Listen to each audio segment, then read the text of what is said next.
Quando eu fui tomar banho, eu tirei a roupa e eu assustei, porque eu tava cheia de hematomas. Parecia que eu tinha sido atropelada. E eu fui pro hospital. Aí quando eu fui mostrar pro médico os hematomas já tinham se quadruplicado.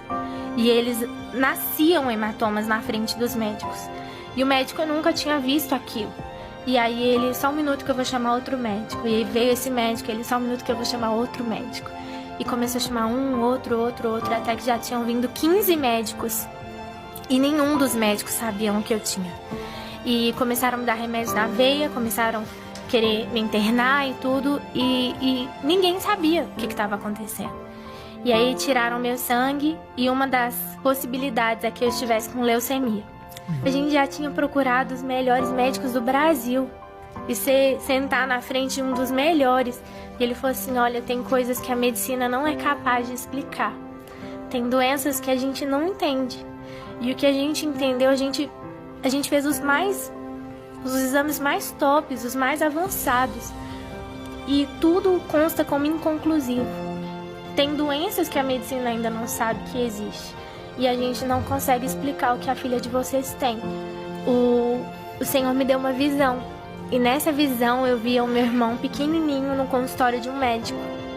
E eu via o meu irmão entrando lá, meu pai e minha mãe, e a conversa acontecendo, e eu lia na porta o nome desse médico, Dr. Bernardo Gontijo. E de repente eu acordei da visão e o Espírito Santo falou assim comigo, você tem que ir nesse médico. E quando eu cheguei lá, ele é um médico de doenças raras. E quando eu cheguei, ele falou assim, olha, Lu, pelo que eu tô vendo, parece ser uma doença muito, muito, muito rara. Mas é muito rara. E a gente vai fazer uma biópsia, já era a minha 4ª biópsia. Falei assim, a gente vai fazer uma biópsia e vamos ver se é. E aí quando eu fiz, deu pela primeira vez biópsia assertiva. E nisso, esse médico sentou comigo e ele falou assim, Lu, eu tenho uma boa e uma má notícia. Era sempre assim, boa e má notícia. Aí falou assim, a boa notícia é, a gente descobriu o que você tem. E aí ele foi falando, o nome da doença é uns 20 nomes que eu nunca consigo decorar de tão grande, porque vai juntando, né, inflamação do não sei o que, do não sei o que. Ele falou assim, já pegou seu corpo todo e a má notícia é, não tem cura. Recebi uma ligação de uma pastora de Manaus, de uma agenda que estava marcada, né, antes de eu adoecer. E ela falou assim, oi Lu, tudo bem? Eu tô ligando pra... Aí eu pensei, né, cancelar, Covid. Ela falou assim, pra confirmar. Olha isso. Você lembra que teve falta de oxigênio em Manaus, etc, né? Muito. E aí ela me liga, eu tô ligando pra confirmar. E aí eu tava pronta pra falar com ela, né, pastora? Infelizmente eu não vou poder ir e tudo. E aí quando eu fui falar com ela, o Espírito Santo falou assim comigo, você vai. E eu fui, cheguei em Manaus muito mais roxa do que eu tinha saído de casa. Porque eu tinha viajado.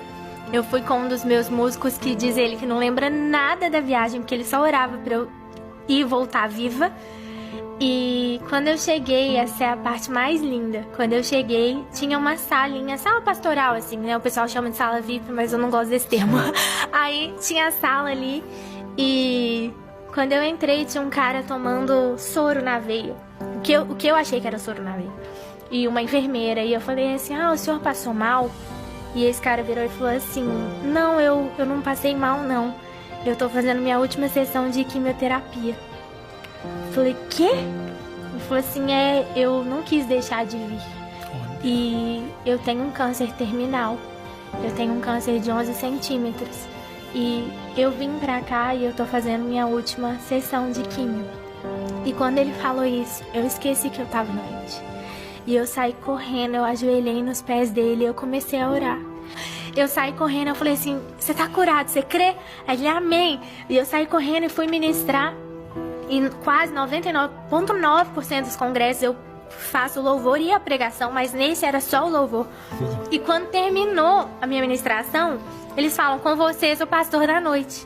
E entra o cara. Meu pai. O cara, gente, pensa, a ministra do louvor tava doente e o pastor tava morrendo de câncer. Muita luta, meu pai. E aí nisso, ele vira e fala assim, tem 11 anos que eu luto contra o câncer e eu já tô no estágio terminal, mas enquanto eu viver eu vou fazer o que Deus me chamou pra fazer. E ele começou a pregar e eu lembro que eu falei, nossa, 11 anos que as pessoas oram por ele, quem sou eu?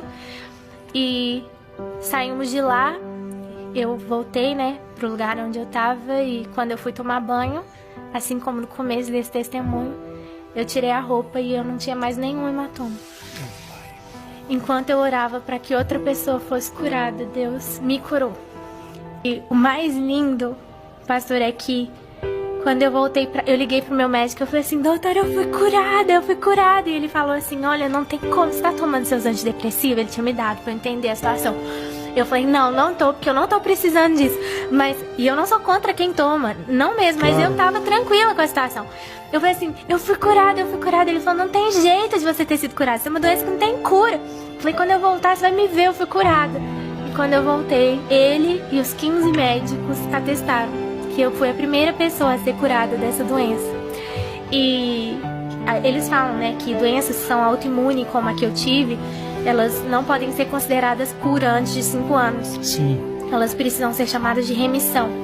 Mas o próprio médico disse, no seu caso, só pode ser uma cura mesmo, você tem uma fé muito grande, porque mesmo que houvesse uma remissão, seria impossível os hematomas sumirem. E para finalizar, nesse dia que eu recebi o atestado de cura, eu estava lançando a música Tudo é Possível, que foi a música da história, e eu recebo um WhatsApp. E esse WhatsApp falava assim, oi Lu, tudo bem? É o pastor que ministrou com você em Manaus. A pastora Luciana, que era a pastora que nos convidou, me passou seu número e eu queria que você visse esse documento que eu tô te mandando. E quando eu abri o documento, falava assim, e nenhuma célula cancerígena se encontra mais presente. Meu! Esse é o nosso Deus. Gente, olha.